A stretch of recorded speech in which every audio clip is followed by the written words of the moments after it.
ఒక ప్రత్యేకమైన వారంలోనికి మనం ప్రవేశించడానికి అతి సమీపంగా ఉన్నాం. చెప్పండి. హోలీ వీక్ అన్నారు, పరిశుద్ధ వారము. అంటే ఇంతవరకు శ్రమల కాల ధ్యానములో అనేక రోజుల నుంచి మనం వస్తూ ఉన్నాం. కానీ రేపటి నుండి, ఫ్రమ్ టుమారో ఆన్వర్డ్స్, రేపటి నుండి ఆరంభం కాకపోయే దాన్ని ఏమన్నారంటే పరిశుద్ధ వారము అన్నారు. ఈ పరిశుద్ధ వారానికి ప్రాముఖ్యత ఏంటి అని మనం ఆలోచన చేస్తే, అసలు పరిశుద్ధ వారము ఎప్పటి నుండి ఎప్పటిదాకా అని ఆలోచన చేస్తే, మొదటి రోజు ఆదివారం, దానిని ఏమన్నారు? మట్టల ఆదివారం అన్నారు. మట్టల ఆదివారముతో ప్రారంభమయ్యి ఈస్టర్కు ముందుండే రోజు అనగా శనివారం, దాన్ని కూడా ఏమన్నారు?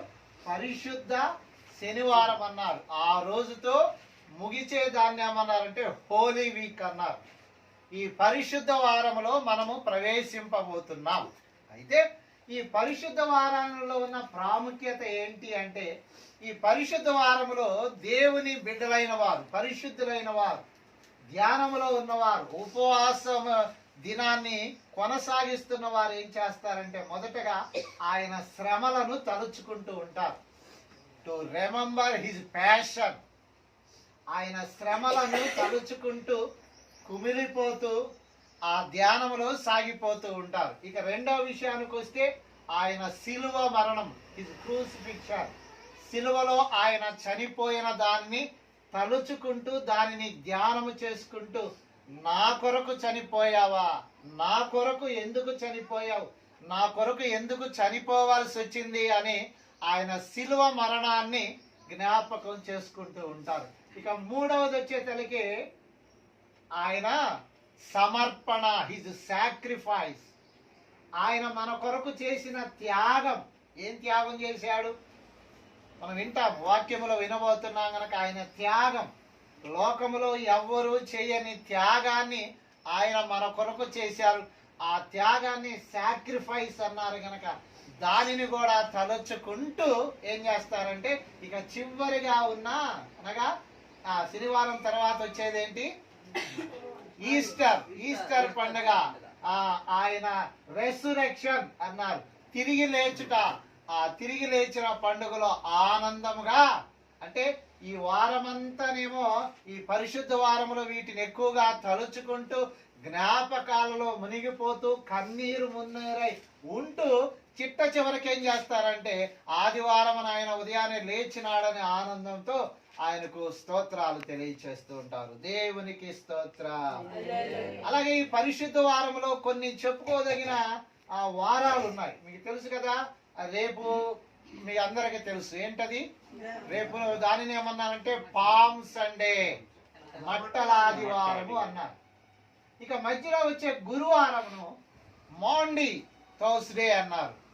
ప్రత్యేకంగా దానికి అలాగ ఒక మంచి పేరు. ఇవన్నీ పరిశుద్ధ దినాలుగా పరిశుద్ధ వారములో ఉన్నాయి గనక. అలాగే దాని వెంటనే థర్స్డే తర్వాత వచ్చేది తెలుసు కదా, ప్రపంచంలోనే ఏ శుక్రవారానికి కూడా పెట్టని పేరు పరిశుద్ధ శుక్రవారం. దాన్ని ఏమన్నారు? గుడ్ ఫ్రైడే అన్నారు. మంచి శుక్రవారము, శుభ శుక్రవారము అని దానికి పేరు పెట్టడం, దానిని అలాగ పిలవటం అనేది మనం చూస్తా ఉన్నాం.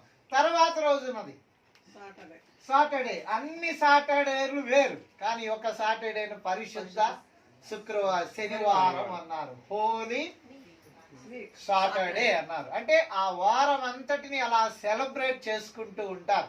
సెలబ్రేట్ అంటే మీకు తెలుసు కదా, సెలబ్రేట్ లో చాలా రకాలైన ఉంటాయి.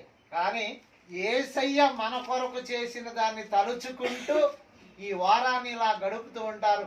ఆ వారంలో మనం ప్రవేశించడానికి దగ్గరగా ఉన్నాము గనక మరి ఈ సందర్భంగా చేరిన మీ అందరికి కూడా ముందుగా పరిశుద్ధ వారం అనగా హోలీ వీక్ కు మిమ్మల్ని సాదరంగా ఆహ్వానిస్తున్నాం. దేవుడు ఆ వీక్ లో పాల్గొనబోతున్న వారిని దీవించి ఆశీర్వదించును గాక. ఆమేన్, ఆమేన్, ఆమేన్. అయితే ఒక ప్రత్యేకమైన వారంలోనికి మనం ప్రవేశించడానికి అతి సమీపంగా ఉన్నాం. చెప్పండి. హోలీ వీక్ అన్నారు, పరిశుద్ధ వారము. అంటే ఇంతవరకు శ్రమల కాల ధ్యానములో అనేక రోజుల నుంచి మనం వస్తూ ఉన్నాం. కానీ రేపటి నుండి, ఫ్రమ్ టుమారో ఆన్వర్డ్స్, రేపటి నుండి ఆరంభం కాబోయే దాన్ని ఏమన్నారంటే పరిశుద్ధ వారము అన్నారు. ఈ పరిశుద్ధ వారానికి ప్రాముఖ్యత ఏంటి అని మనం ఆలోచన చేస్తే, అసలు పరిశుద్ధ వారము ఎప్పటి నుండి ఎప్పటిదాకా అని ఆలోచన చేస్తే, మొదటి రోజు ఆదివారం, దానిని ఏమన్నారు?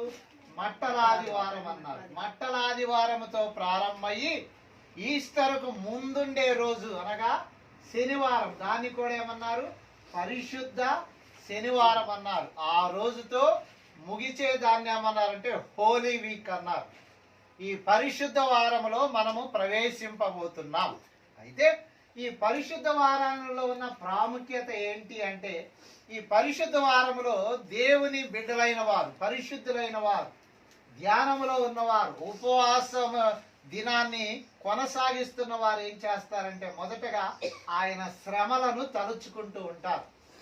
టు రిమెంబర్ హిజ్ ప్యాషన్, ఆయన శ్రమలను తలుచుకుంటూ కుమిలిపోతూ ఆ ధ్యానములో సాగిపోతూ ఉంటారు. ఇక రెండవ విషయానికి వస్తే, ఆయన సిలువ మరణం, హిజ్ క్రూసిఫిక్షన్, సిలువలో ఆయన చనిపోయిన దాన్ని తలుచుకుంటూ దానిని ధ్యానము చేసుకుంటూ, నా కొరకు చనిపోయావా, నా కొరకు ఎందుకు చనిపోయావు, నా కొరకు ఎందుకు చనిపోవాల్సి వచ్చింది అని ఆయన సిలువ మరణాన్ని జ్ఞాపకం చేసుకుంటూ ఉంటారు. ఇక మూడవది వచ్చేసరికి ఆయన సమర్పణ, హిజ్ సాక్రిఫైస్, ఆయన మన కొరకు చేసిన త్యాగం.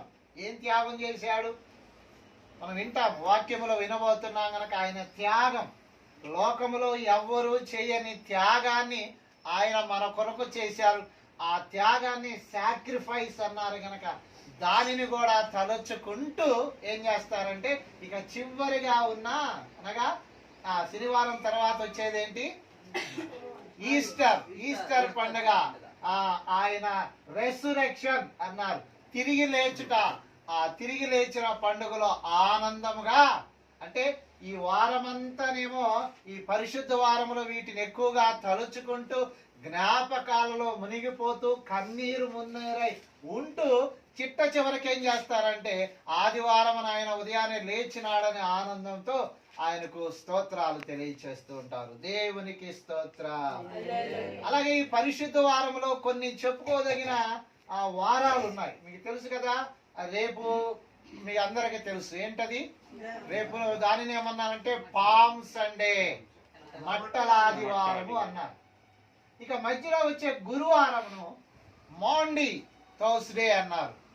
ప్రత్యేకంగా దానికి అలాగ ఒక మంచి పేరు. ఇవన్నీ పరిశుద్ధ దినాలుగా పరిశుద్ధ వారములో ఉన్నాయి గనక. అలాగే దాని వెంటనే థర్స్డే తర్వాత వచ్చేది తెలుసు కదా, ప్రపంచంలోనే ఏ శుక్రవారానికి కూడా పెట్టని పేరు పరిశుద్ధ శుక్రవారం. దాన్ని ఏమన్నారు? గుడ్ ఫ్రైడే అన్నారు. మంచి శుక్రవారము, శుభ శుక్రవారము అని దానికి పేరు పెట్టడం, దానిని అలాగ పిలవటం అనేది మనం చూస్తా ఉన్నాం.